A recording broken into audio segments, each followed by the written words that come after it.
Well, hello everybody, and welcome to this week's Adult Sunday School. And we have a very exciting guest. We're delighted to be joined by the esteemed, soon-to-be PhD Jesse Grimes from Cambridge University in England. So he is wearing a jacket because it's probably 42 degrees where here is. And we also have the wonderful Drew. Today we're going to talk a little bit, what does it mean for the life of a prophet, to be a pariah, to be an outcast. So we're going to look at two people. We're going to look at John the Baptist, and we're going to look at Oscar Romero, a priest from El Salvador. Drew's going to kick us off, so over to you, Drew. Yeah, so we have talked several times now about the fact that prophets kind of come in different shapes and sizes. And we've talked about the idea that some prophets are actually attached to kings. They're like employed by kings, so they're a part of the social structure. We see this in the Old Testament in a couple of places, but we also see more often that prophets kind of sit outside the social and political hierarchy. They sit outside it in order to critique it, that God speaks through them in order to critique social practices, religious and cultic practices, and even political things that are going on in the kingdom or empire that they're speaking to, their own context. And so today we're going to talk a little bit about that idea of sitting outside the social structure and even sometimes getting cast out of what is socially acceptable, being a pariah, having to pay the cost of wealth or status or whatever it is because of the prophetic message that God has given to you. And so we're going to start with our biblical example, which is John the Baptist. And Jesse's joining us because he's got experience in New Testament studies. And he's working on that for his PhD, and so is going to bring us some insights on John the Baptist. So Jesse, talk to us a little bit about how John fulfills this part of the prophetic role. All right, thank you. Well, as we look at John the Baptist, we notice first of all that we're now looking at the New Testament, right? So far in your series, you've been talking about Old Testament prophets, and sometimes when we transition then into the New Testament, we often find Christian prophets, people that have converted to Christianity and play this prophetic role. But John the Baptist sits somewhere in the middle here, right? He's not in the Old Testament. We don't find him in the Old Testament. We find him in the Gospels, but he plays this kind of forerunner character for Jesus, this pre-Christian kind of prophetic figure. And in that way, John really ties almost and creates a bridge between the Old and New Testament as a prophet. And this happens in multiple ways. And one way that we see John the Baptist as a prophet is actually in his birth. So the Gospel of Luke gives us our only account of John's birth. And in many ways, it's set up as a parallel to the birth of Samuel, the prophet Samuel. This starts off with the mother, Hannah, and John's mother, Elizabeth, both being old and barren. And in the Old Testament, we often come across this old, barren woman who is seen as either cursed or God hasn't shown favor on her because she's not able to have children. But that also ends up being a sign for the reader, usually, that God is going to do something miraculous in this woman. So Elizabeth mimics Hannah, who ends up giving birth to Samuel in that way.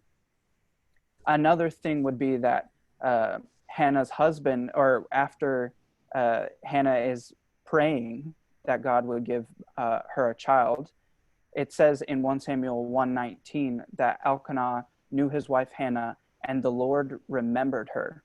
And what's interesting is that when we look at the birth narrative in Luke, Elizabeth's husband, Zechariah, the name Zechariah means something like Yahweh remembers. So in this, we also have a parallel between the Lord remembering Hannah in her prayers and Zechariah being the name that means Yahweh remembers. So we have this parallelism that's kind of set up already in the birth story. We also get a parallel between Samuel growing up in the presence of the Lord in 1 Samuel chapter 2 and Luke chapter 1. It talks about John growing up strong in the Spirit. And in fact, both of them are said to not have drunk any wine. So there's all these parallels that kind of show us already in the birth that John is in fact a prophet, just like those in the Old Testament. There's an interesting note in Luke when Elizabeth finally finds out that she's going to have a son. She gives thanks in Luke chapter 1, saying, "This is what the Lord has done for me, when he looked favorably on me and took away the disgrace I have endured among my people." And so there's something already in even the promise of John's birth that there's something restorative about his birth.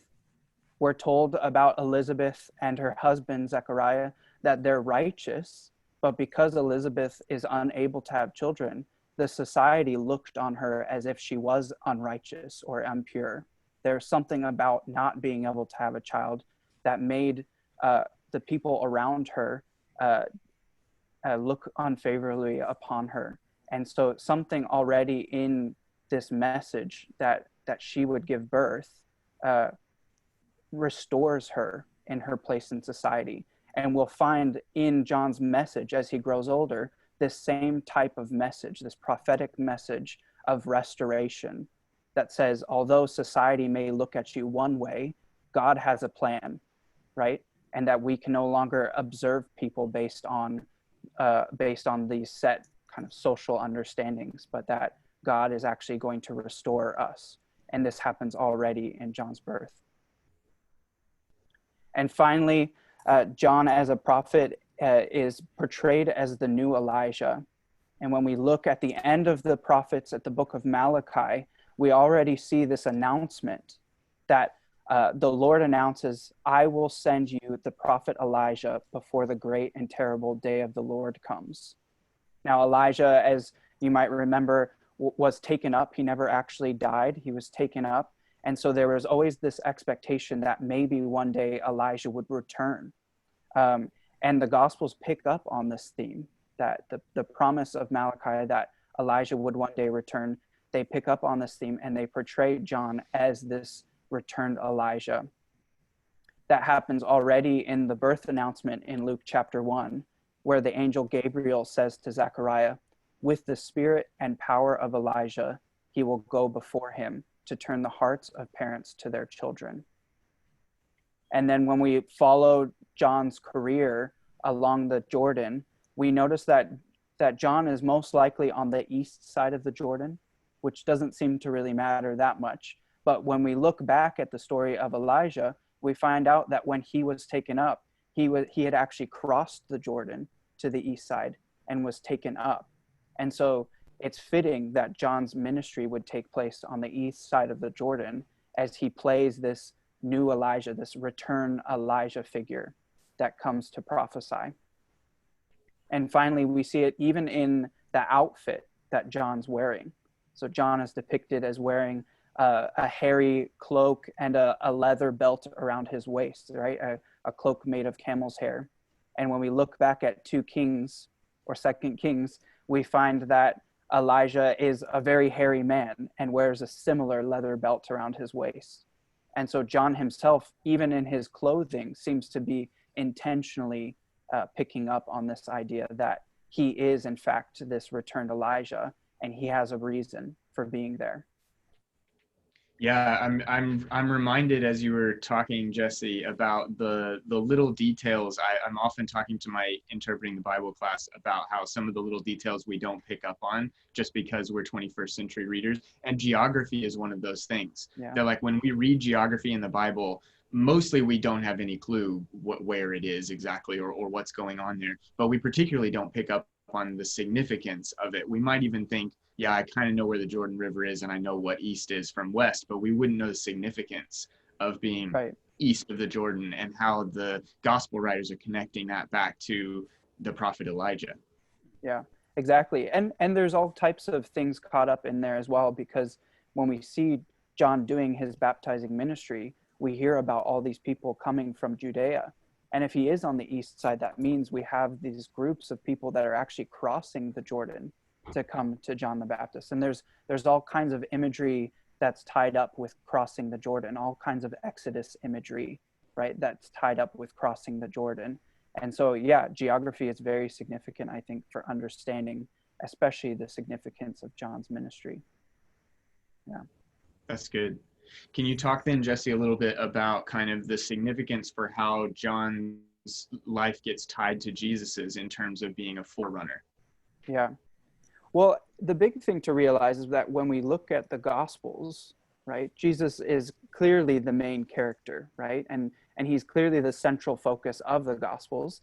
And so all characters in the Gospels, no matter how important, you know, how many verses they're in or whatnot, they all play a role in some way to portray Jesus in a certain light, right? That might be they're there to just ask Jesus questions, right, about something so that Jesus can then reveal knowledge to them, or he might be the Pharisees to create tension in the narrative so that Jesus can be portrayed as wiser.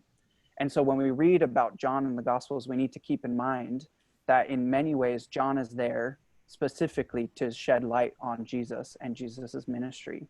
And this comes most clearly in the idea that John is the forerunner of Jesus, right? So although John is unique in many ways, the Gospels portray John as leading up to Jesus, right? He plays a role up till Jesus. And in the Synoptic Gospels, John actually has a very short ministry in terms of his presence in the Gospels. We get these these few chapters at the beginning, and then he's arrested, and then Jesus' ministry takes off from there.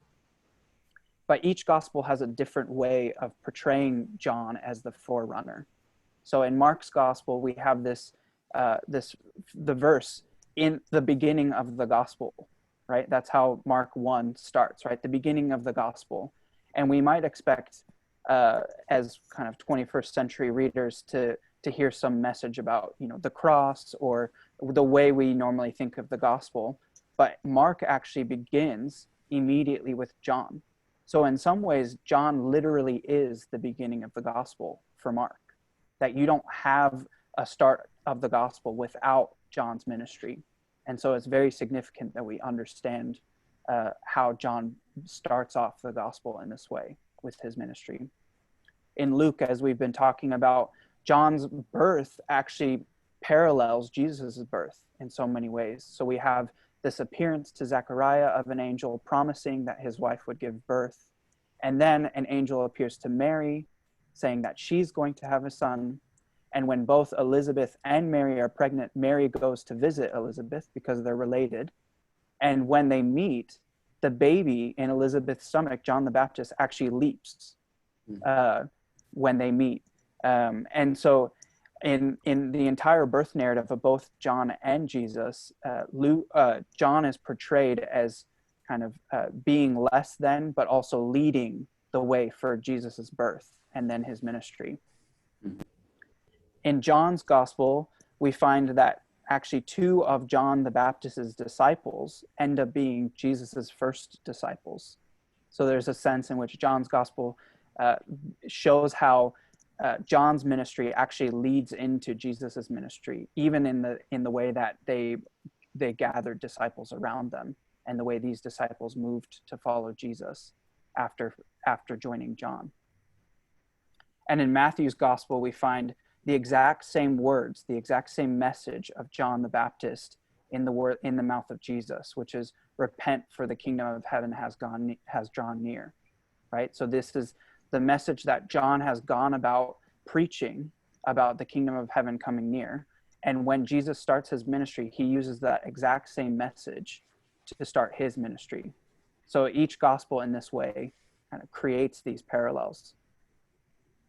So this, and we actually see finally that not only does the ministry of John the Baptist kind of lead in to the ministry of Jesus or create space for the ministry of Jesus, but also John's death foreshadows Jesus's death. So when we look at Matthew's chapter 17, Jesus is talking about John the Baptist, and he's talking about what the people did to him after he was killed. And he says, they did to him whatever they pleased, and so also the Son of Man is about to suffer at their hands. So in Jesus's own mind, he sees John's ministry and his death as being an imitation of what he's going to face, going to lead into his own death that he's about to face. That's good. So can you, Jesse, keep talking about John's death? How does John actually die? That kind of gets us into the conversation about John's social status and his place in the structures of the day. Yes. So John the Baptist, as many people will know, was eventually arrested for his message, right? He was arrested by Herod Antipas, who was the son of Herod the Great. And at that point, Herod Antipas ruled along the east side of the Jordan. And we get a few different accounts of what happened, but the Gospels tell us that John was actually critiquing Herod Antipas for marrying his brother's wife. And this was against the Levitical law. And this critique both drove Herod crazy and also his wife crazy, that eventually his wife had Herod kill John the Baptist by beheading him after a birthday party. And so we get this sense already from his ministry and his death that what he was saying was pretty touchy for those in power. So we have this idea that John's message is also a social critique. And there are multiple ways that we can see this. But I figured maybe if we have time that I could read a bit from Luke chapter 3 to hear a little bit of John's message from Luke chapter 3, starting at verse 7. Yeah, that'd be great. He said, therefore, to the crowds that came out to be baptized by him, "You brood of vipers, who warned you to flee from the wrath to come? Bear fruits in keeping with repentance, and do not begin to say to yourselves, 'We have Abraham as our father.' For I tell you, God is able from these stones to raise up children for Abraham. Even now the axe is laid to the root of the trees. Every tree, therefore, that does not bear good fruit is cut down and thrown into the fire." And the crowds asked him, "What then shall we do?" And he answered them, "Whoever has 2 tunics is to share with him who has none, and whoever has food is to do likewise." Tax collectors also came to be baptized and said to him, "Teachers, what shall we do?" And he said to them, "Collect no more than you are authorized to do." Soldiers also asked him, "And we, what shall we do?" And he said to them, "Do not extort money from anyone by threats or by false accusation, and be content with your wages." So we get a pretty good picture here of the type of message that John has. And it's definitely not an easy message for a lot of these people. And Luke's gospel is unique in the fact that we also get these different characters that seem to be involved and interested in John's message. We find the tax collector there, and we find the soldier there. And John is not afraid to critique the type of system that's in place.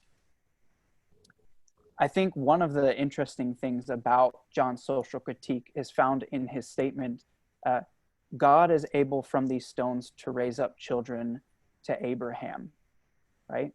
And this, for me, is the first critique that John has. He levels the playing field of pedigree, right? He's not interested in your line or your lineage.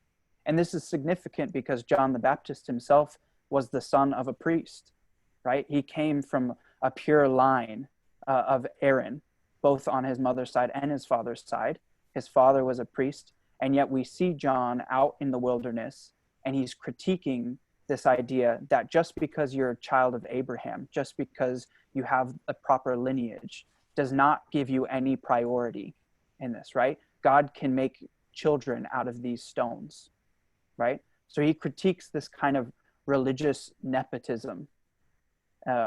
And for me, this is, I think, significant. This has been something for my own life as a pastor's son and one who has felt called into ministry and to do theology.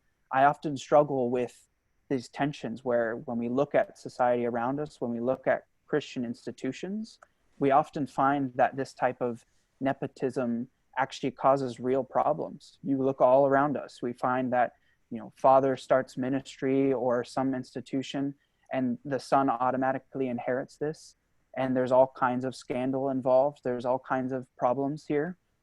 And so John is not afraid to critique this type of issue, because it's not about your lineage, right? It's about the type of thing that God is going to do in all of us who he calls.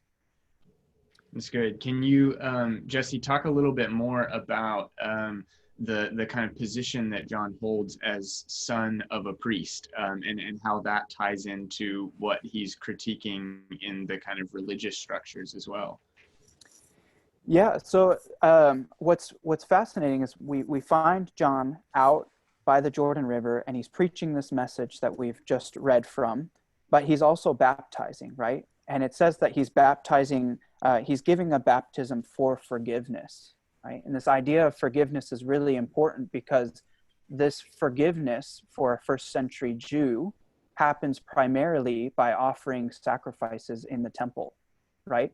So this is, every Jew would often make their journeys to the temple. They would go inside, they would have to buy an animal from the temple so that they could then make their sacrifice for forgiveness of sin, excuse me. And so what we find by John offering this baptism of forgiveness out in the wilderness is this inherent criticism of the temple system, right? He sees that there's problems in the way the temple runs, that they're kind of offering this forgiveness, but you have to kind of buy it, right? And we see the same critique when Jesus enters the temple and flips the tables of the money changers, right? That there's this criticism of the way that things are working in the temple. And so by John kind of pushing away from this cultic system that his own father was actually a part of, that he was in line to be a part of, right? He's critiquing that and offering a different type of forgiveness through this baptism that anybody can have. The tax collector, the soldier, later on, the prostitute is mentioned, right? So John's offering of forgiveness is much more widespread. And it also leads to, I think, the type of forgiveness that Jesus ultimately offers in himself, right? John initiates this move away from the temple as the location of forgiveness. And eventually that leads to Jesus as the ultimate location of forgiveness. That's good. I was thinking about the passage that you read from, it was Luke 7, wasn't it? Or Luke 3, Luke chapter 3.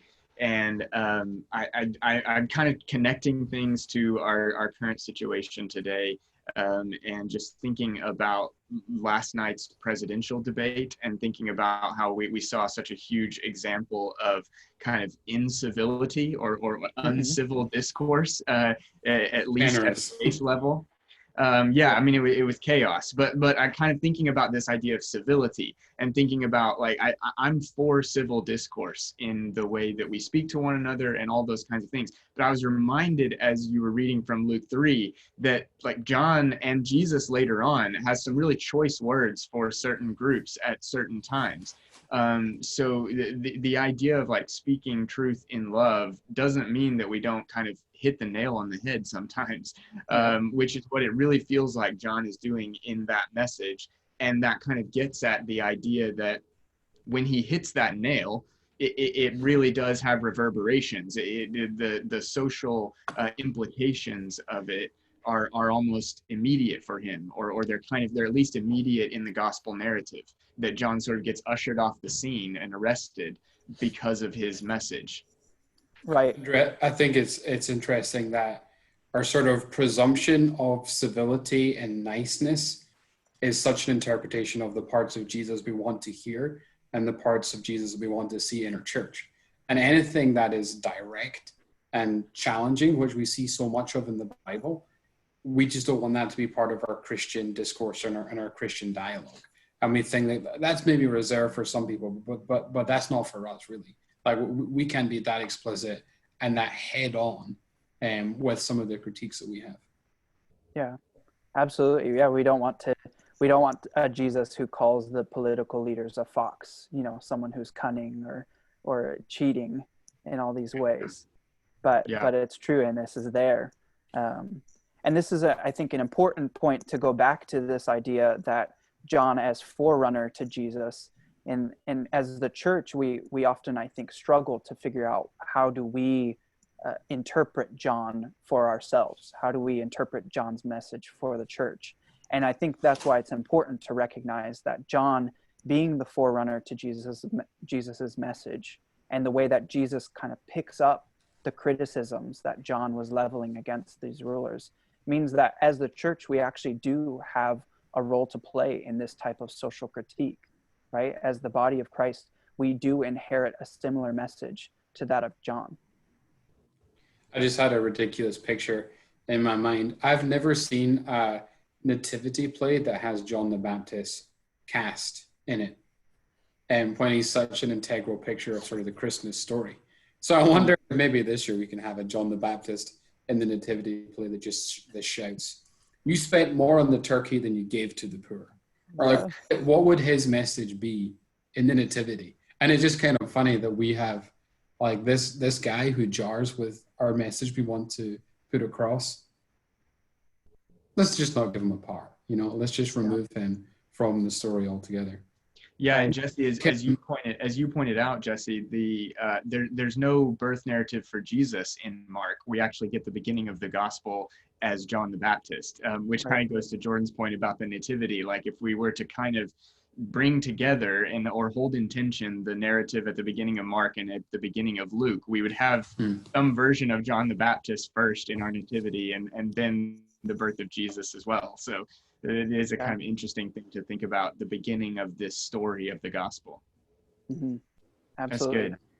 Yeah. So Jordan, let's try and tie this kind of into a contemporary example. You mentioned a minute ago that we're going to look at Saint Oscar Romero as our contemporary or contemporary-ish example of this kind of pariah, social outcast sort of prophetic element. Tell us a little bit about Oscar Romero's life and how he connects into this.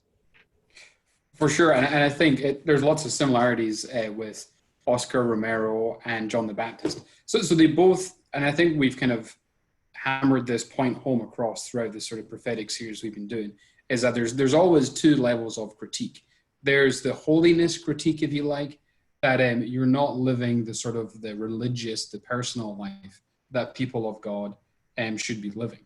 But also there's this sort of systems life that the systems you participate in are rotten and decayed, and people are being abused and people are dying from hunger, when the streets are lined with gold and silver. Like, this should not happen at this time. And Oscar Romero, he comes onto the scene in El Salvador. He was born in 1917, so just near the end of the First World War, and he became a priest. He was young when he became a priest. He was 24.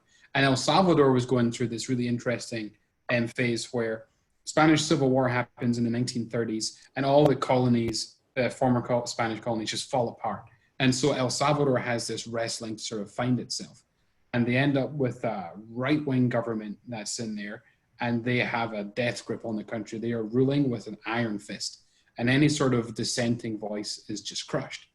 And Oscar Romero sort of comes onto the scene with prominence. He was elected to be the Archbishop of El Salvador, San Salvador, the capital of El Salvador. And he was thought to be sort of a temperate, a moderate guy.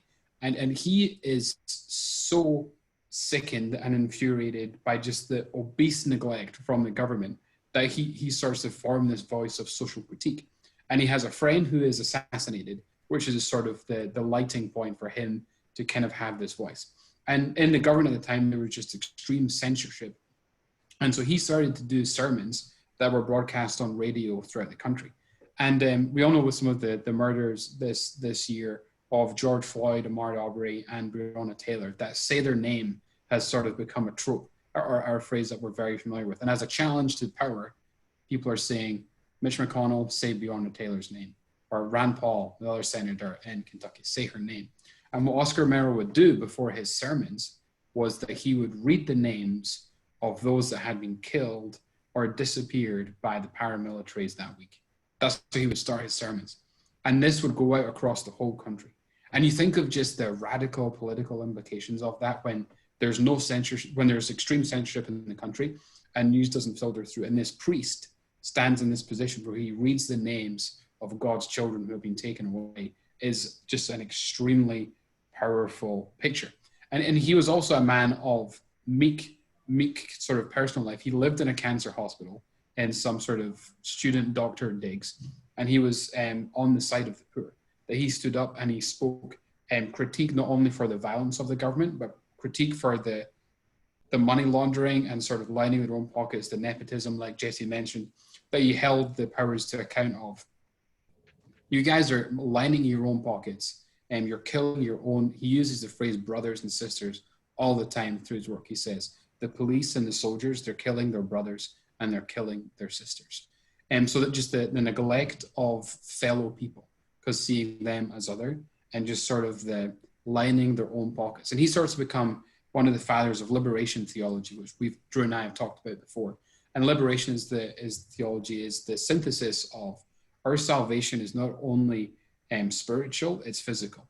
And for God's kingdom to truly transform our world, obviously there needs to be the spiritual renewal and the transformation of our lives, like we hear about in Romans, but there needs to also be the material change of the circumstances, and really particularly when it's government that is oppressing its people.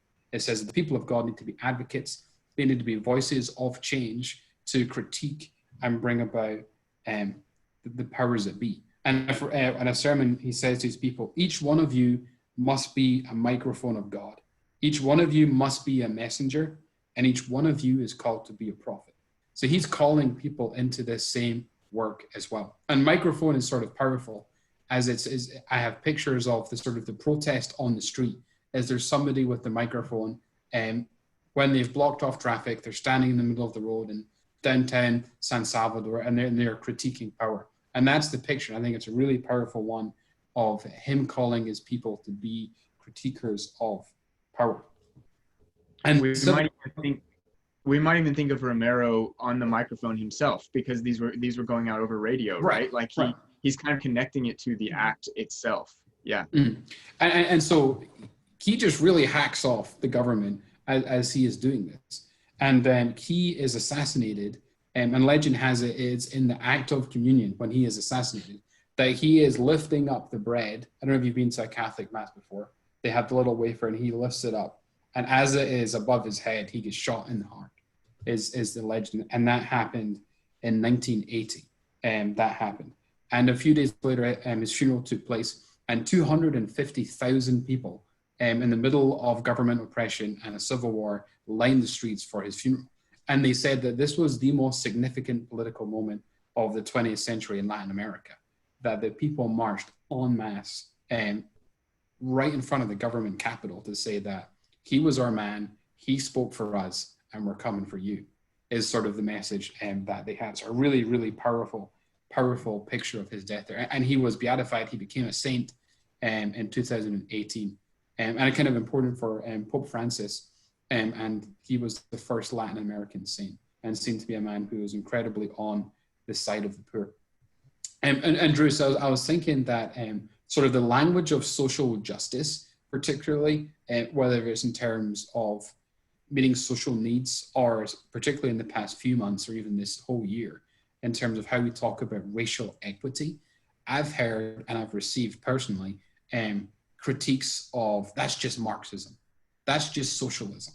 So that there's sort of a deliberate attempt from some Christian voices to remove that wing of Christianity to, well, you only believe that if you're a Marxist in Latin America or if you're a communist here. Like, that's not real Christianity. So there's an attempt to sort of make that a pariah, make that outcast. Could you speak a little bit to that sort of tension today, Drew?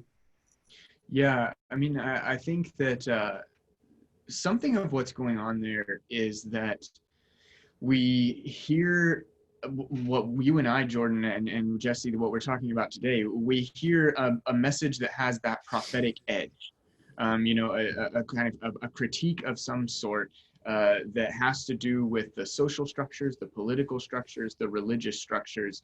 And we've talked about how in John the Baptist, in Jesus's ministry, and in the Old Testament prophets, all three of those get wrapped up together: social, political, and religious. And so I think when we hear a message today that has that kind of prophetic edge to it. If it upsets a social structure that we are ourselves benefiting from, or even just a social structure that maybe we don't see ourselves benefiting from, but isn't adversely affecting us at the moment.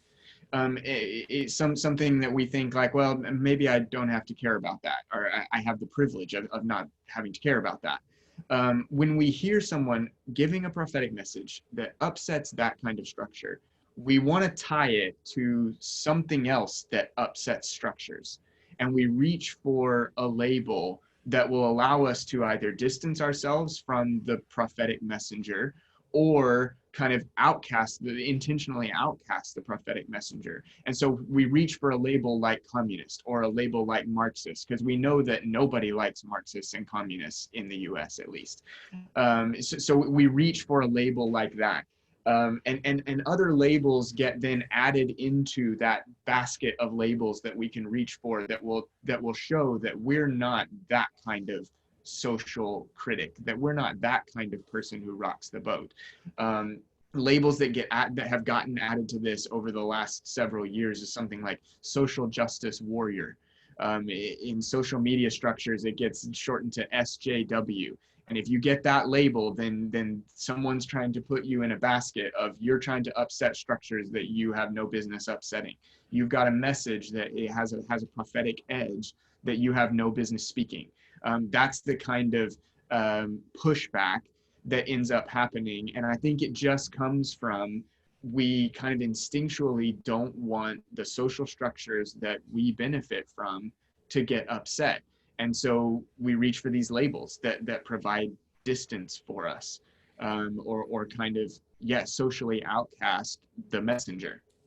And so, Romero throughout his work has almost a Puritan sort of direction on holiness and personal holiness, which is often sort of at odds with the social justice language, because this is often very simplistically kind of reduced to, well, you're either for social justice and you don't really do anything with the Bible, or you're for the Bible and spiritual and don't really do anything with social justice. But he's trying to create a world where both can live together and say that, well, really, they're two wings of the same bird, and they can't live with each other, without each other. And he said for himself, holiness in himself and God and his spirit working in him was like the sun illuminating his life.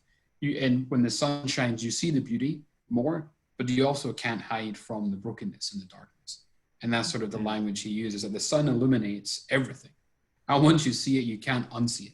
And I think that's an important point to get across, that we have to bring God's sort of redemption and redeeming and pruning, even, which we don't like to talk about, into our lives personally, but also socially.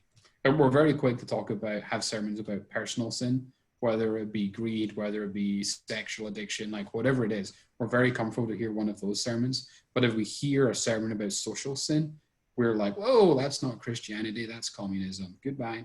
So I think it's how do we sort of train ourselves, and I think there's always going to be a space where this is uncomfortable and we're not really going to like it. And I think it's not because it's unchristian, it's because it's sort of an aspect of the prophetic life that God has called people to speak to us to. And we want to talk about God as being gentle and as caring, as kind, and all those things are true. But we have to tune our ears to say, what are the critiques that we're not willing to hear? What are the parts of our lives that we have to change personally and socially, but we're not willing to hear? Yeah, and for Romero, for Oscar Romero, his sainthood, his beatification gets tied to martyrdom.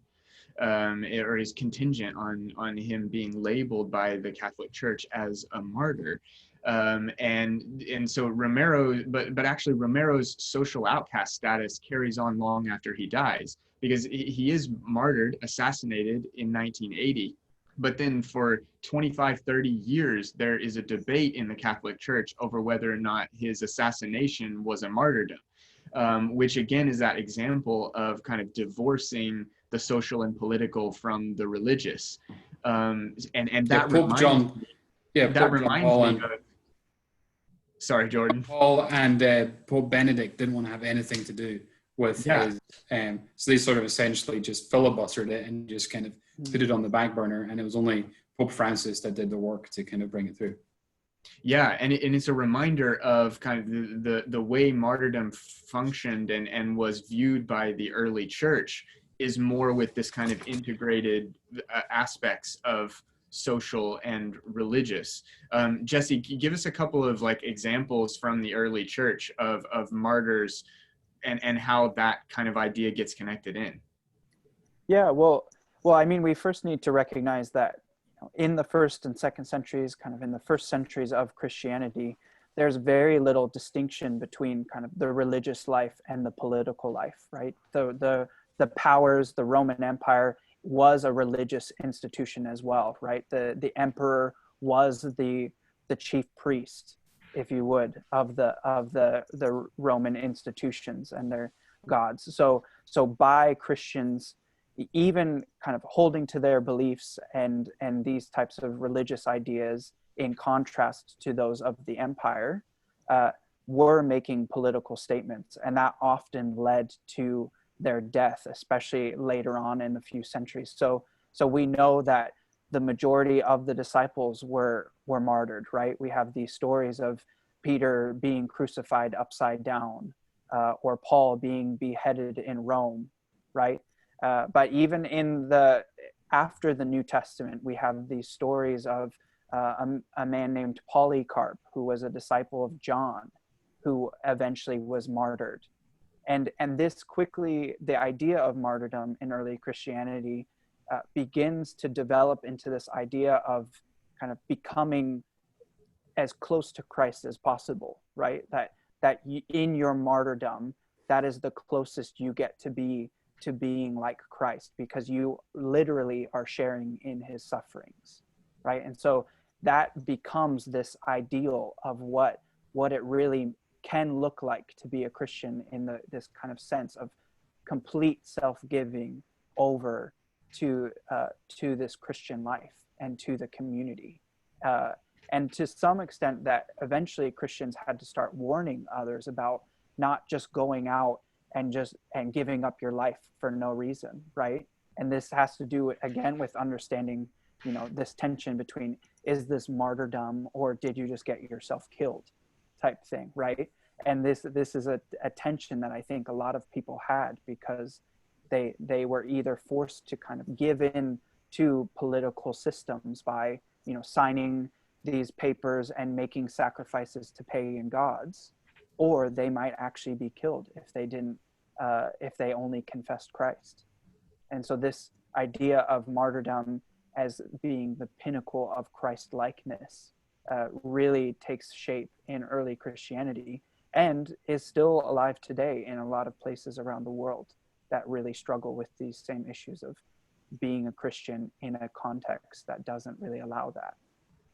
Yeah, that's a reminder that Jesus is put to death by the political powers. The Jewish religious authorities, they didn't have the power to put someone to death. That's why they turned to Pilate. So it actually, we see that integration in Jesus's death, and then the same integration is taking place in the martyrdom of the disciples and of Polycarp and others in the early church.